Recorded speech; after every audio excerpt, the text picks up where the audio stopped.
हर्षाता आनंद मगन आतंक पंछी, आनंद मगन आतंक पंछी अंबर में कहीं खोता है।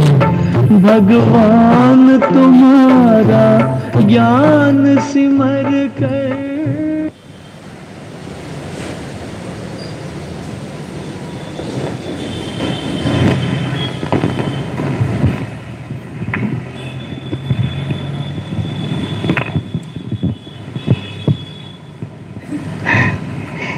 Good morning, Om Shanti.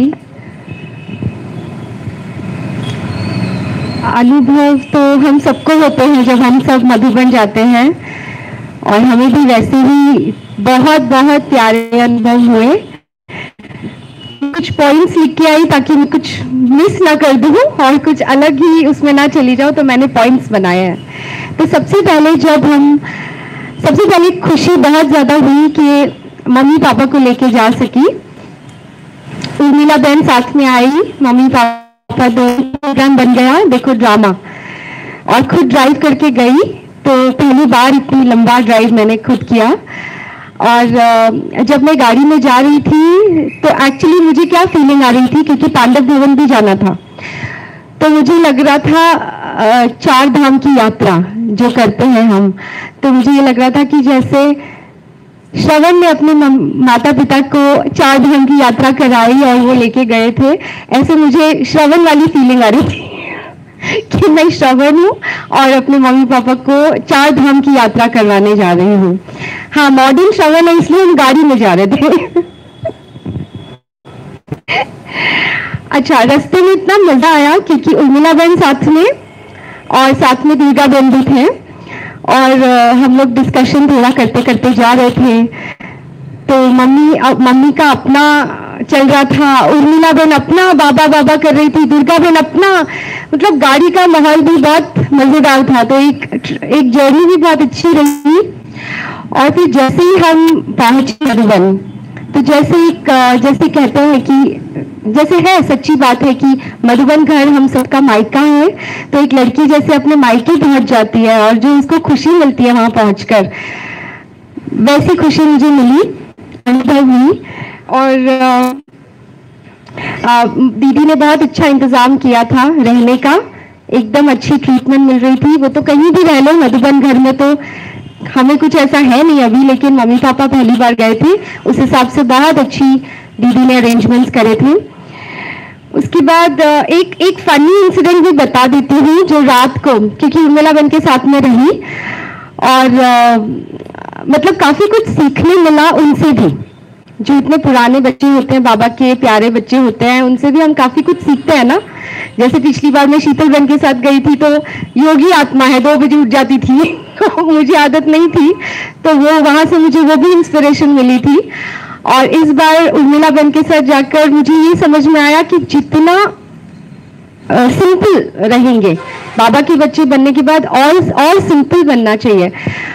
मैं एक बड़ा वाला बैग लेके गई और एक और हैंड बैग लेके गई थी, क्योंकि मुझे ठंड बहुत लगती है। और उर्मिला बहन इतना सा बैग, छोटा सा, बस ये उनका बैग था और इतना सामान लेके जाने के बाद भी मैं टॉवल तो लेके नहीं गई, भूल गई। तो वहां जाके मैं बोल रही हूँ, ओहो टॉवल तो मैं लाई नहीं। अब उर्मिला बहन बोलती है कि कोई बात नहीं, आप मेरा टॉवल ले लो। मैंने कहा अच्छा दिखाओ, तो उन्होंने दिखाया उनका टॉवल, नैपकिन। मुझे ये आप मेरा टॉवल यूज कर लो, और मैं छोटा, उससे भी छोटा नैपकिन निकाली, मैं ये यूज कर लूंगी। तो इतना मजा आया कि कितने सिंपल है बाबा के बच्चे। तो वो एक इंसिडेंट आपको मुझे सुनाना था। उसके बाद तुरंत शाम को हम राजू भाई से मिले, और उन्होंने भी बहुत अच्छे से मिले मम्मी पापा को, बहुत अच्छे से बात की। फिर उन्होंने मुझे दृष्टि दी और कहा कि बहुत हिम्मतवान आत्मा हो। इस तरह से ड्राइव करके आई, मम्मी पापा को भी लेकर आई, बहुत अच्छा लगा। तो उसके बाद क्योंकि हम रास्ते में पूरे रास्ते राजू भाई की भी क्लास सुनते जा रहे थे, और फिर तुरंत उनसे मिलना हुआ। उसके बाद वहीं पर शाम को मुन्नी बहन से मिले, शारदा बहन से मिले। नेक्स्ट डे सूरज भाई, गीता दीदी, रतन मोहिनी दादी जी, सबसे मिलना हुआ, बड़े सब लोगों से। और फिर लास्ट में निर्वैर भाई को भी मिले। निर्वैर भाई पंजाब के हैं और मेरे मम्मी पापा लाइक हम भी पंजाबी हैं, तो वहां पे तो इतनी जैसे एक महफिल जैसी जम गई। वो भी एक बहुत अच्छा अनुभव रहा। निर्वैर भाई भी बहुत मूड में थे बात करने के, और फिर ये पता चला मम्मी और निर्वैर भाई सेम कॉलेज से निकले, तो वो सब बातें it was a good experience.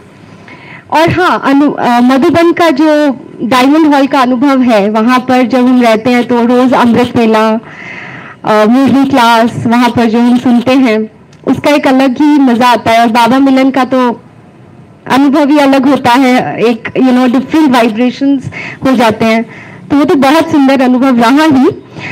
उसके बाद हम तपोवन भी गए जहाँ पे योगिक खेती है, तो वो भी विजिट किया। बहुत सुंदर बाबा का वो तपोवन बना है, क्योंकि अभी नया ही बना है, तो आप सब अभी शायद लेटेस्ट नहीं गए होंगे तो नहीं पता होगा, पर वो बहुत सुंदर खेती होती है, हर चीज उगाते हैं वहां पे, और योग से तो हर चीज उगती है। उन्होंने कहा कि आजू बाजू वाले जितने भी जमीनें हैं वहां वो सब नहीं उगता है, लेकिन यहाँ बाबा के तपोवन में सब कुछ उगता है, तो वो देखा। उसके बाद हम फिर नेक्स्ट डे पांडव भवन गए। 6 दिसंबर को मम्मी का जन्मदिन था, और सुबह सुबह वहाँ ओम शांति भवन में मुरली सुनी।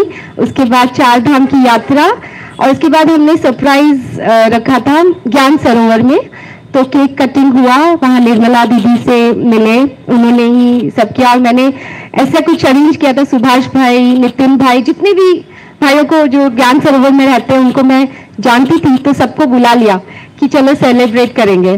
तो वो भी एक अच्छा एक्सपीरियंस था मम्मी पापा के लिए, पहली बार ज्ञान सरोवर में, और इस तरह से वहीं पे जन्मदिन हुआ।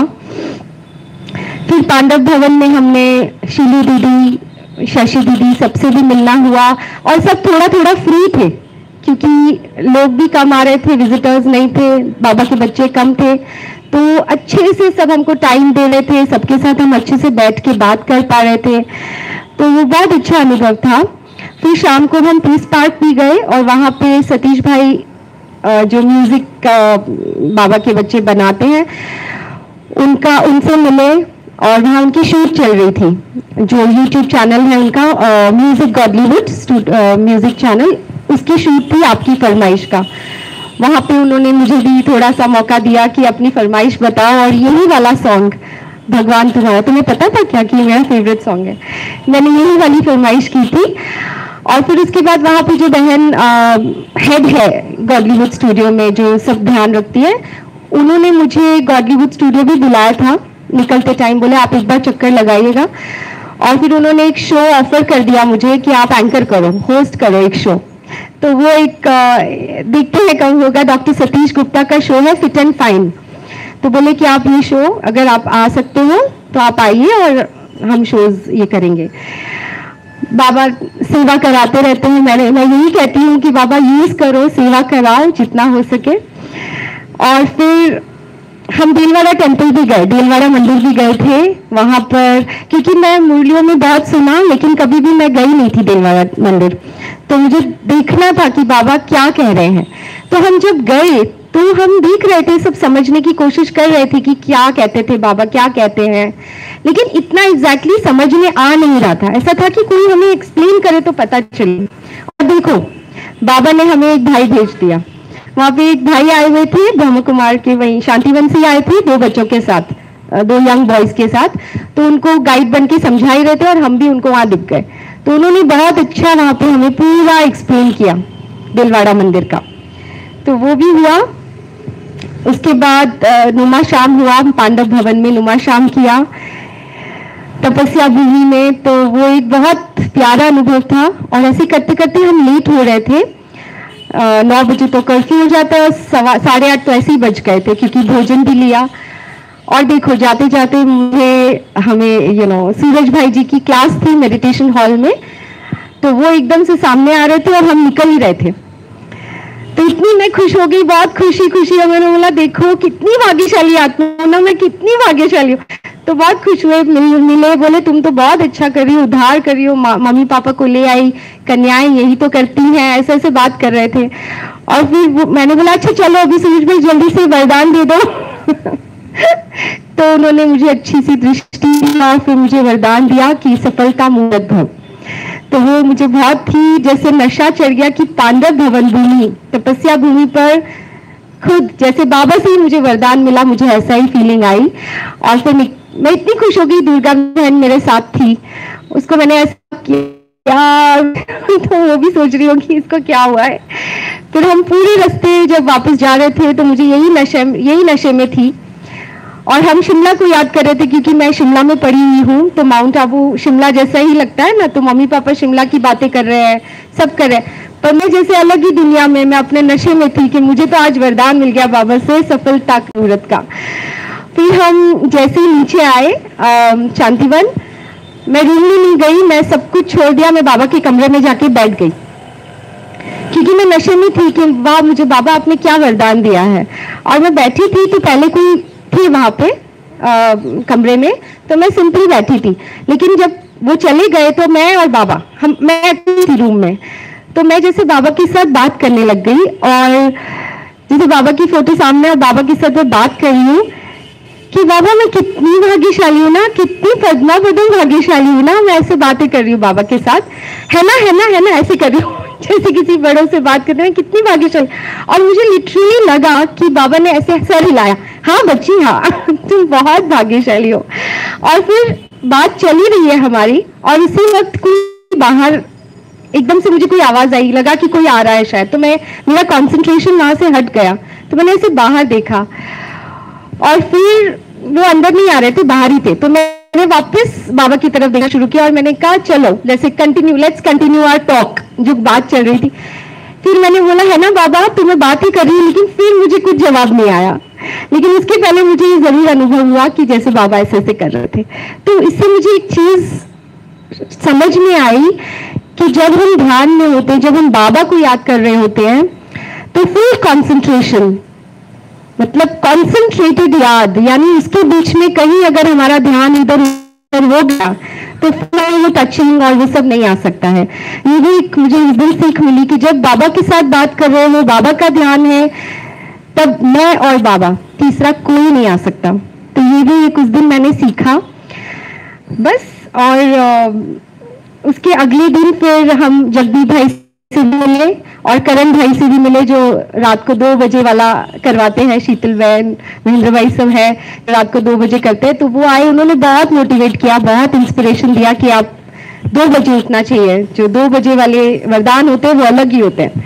तो वहां से बहुत मोटिवेटेड हो गई हूँ। तो लक्ष्य रखा है और दृढ़ संकल्प, जो बाबा ने कहा, तो अब कोई संकल्प करती हूँ ना तो अब दृढ़ संकल्प करती हूँ।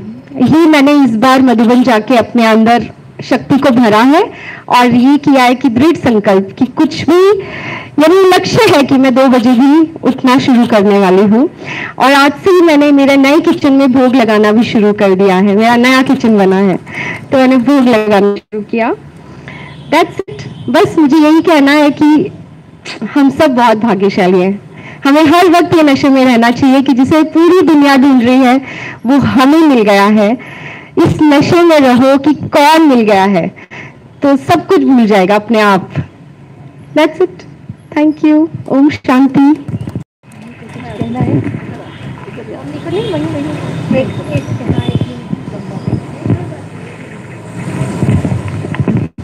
पहली बार गए हैं तो ओम शांति। अगर आपके पास वक्त हो तो मैं कुछ कहूँ, नहीं है तो बस भगवान का नाम लेके यही हम समाप्त करते हैं। हम पहली बार एज ए विजिटर्स तो 78 से मधुबन को बहुत बार विजिट किया है, लेकिन मुझे बड़ी खुशी हुई है कि मैंने ऐसे बच्चे को जन्म दिया जो यहाँ जो नहीं चाहती थी वो मैं अपने बच्चों के द्वारा देख रही हूँ। कुछ सर्कमस्टांसेस होते हैं, हर एक आत्मा को ये संग नहीं मिलता, और जब मिलता है और वो एक वक्त होता है, शायद मेरे बच्चे के थ्रू इस सीढ़ी पर चलना हमारा लिखा हुआ था। मैं गिरावट से 40 साल से दिल कुमारियों के साथ अटैच हूँ, पर इस तरह मेरे फॉलोअर्स नहीं बने जितनी मेरी बच्ची बनी है। उसने आज जो भी एक्सपीरियंसेस आपको किए हैं वो सब ठीक है। धन्यवाद करना चाहूंगी अरुणा दीदी, बीना दीदी, जिन्होंने हमें ये बहुत बड़ा अवसर दिया और नजदीक से जानने का एक बहुत बड़ा ज्ञान भी दिया। और इसके साथ दुर्गा जी का तो वाकई वो दुर्गा माता बहुत, उसने हमारा ध्यान रखा, हमें बहुत अच्छा लगा। और रोज की मुरली, ऐसे तो हम व्हाट्सएप में, यूट्यूब में मुरलियाँ पढ़ते रहते हैं, गीता पढ़ते हैं, मैं बहुत सारे धर्मों के मैंने एग्जाम भी दिए हुए हैं। तो एक मन के अंदर जब आप बहुत सारी सब्जियां इकट्ठी कर लेते हैं तो आपको लगता है खिचड़ी सी बन गई है, क्या खाएं क्या ना खाएं। यहाँ पर आकर आपको उद्देश्य एक निश्चित हो जाता है। जैसे कि आज बहुत अच्छा मुरली में था कि ज्ञान दान सबसे ऊंचा दान। किस तरह समुद्र के अंदर एक अथाह सागर कैसे बनता है, एक बूंद बूंद से एक अथाह सागर बन जाता है, लेकिन अगर उस सागर से एक बूंद निकाल लें तो कुछ फर्क नहीं पड़ता समुद्र को। इसी तरह हमारा मन, हमारा ज्ञान, ये भगवान का, बाबा का दिया हुआ हमारे अंदर एक समुद्र की तरह है। अगर हम अपने अंदर उस समुद्र को इतना सुना सकते हैं तो हमें जरूर उस ज्ञान को दूसरे तक पहुंचाना चाहिए, क्योंकि ये बिल्कुल एक दूध पड़ा हुआ है, लेकिन दूध चमकता रहता है, उछलता रहता है, वो टिक नहीं सकता। लेकिन उसके अंदर अगर एक आप बूंद दही डालोगे, मिर्च डालोगे तो वो जम जाता है, वो स्थिर हो जाता है। इसी तरह मैं चाहूंगी कि आप भाई बहन सबके अंदर, जो आपके मन के अंदर इतना ज्ञान है, वो ज्ञान की एक एक बूंद सबके मनों में डालोगे तो उनका मन स्थिर हो जाएगा, शांत होएगा। जिस तरह भगवान का कोई आकार नहीं है, वो मेरा आकार है। इसी तरह ये जो सफेद कपड़े उन्होंने चुने हैं वो मेरा आकार है, उसका कोई कलर नहीं है। इसी तरह हमारे इंसानों का कोई कलर नहीं है, हम सब एक हैं और उस बाबा के बंदे हैं। मैं अपने आप को भाग्यशाली समझती हूँ और मैं सबका धन्यवाद करती हूँ, स्पेशली अपनी बिटिया का कि मुझे उस जगह पर ले गए। धन्यवाद।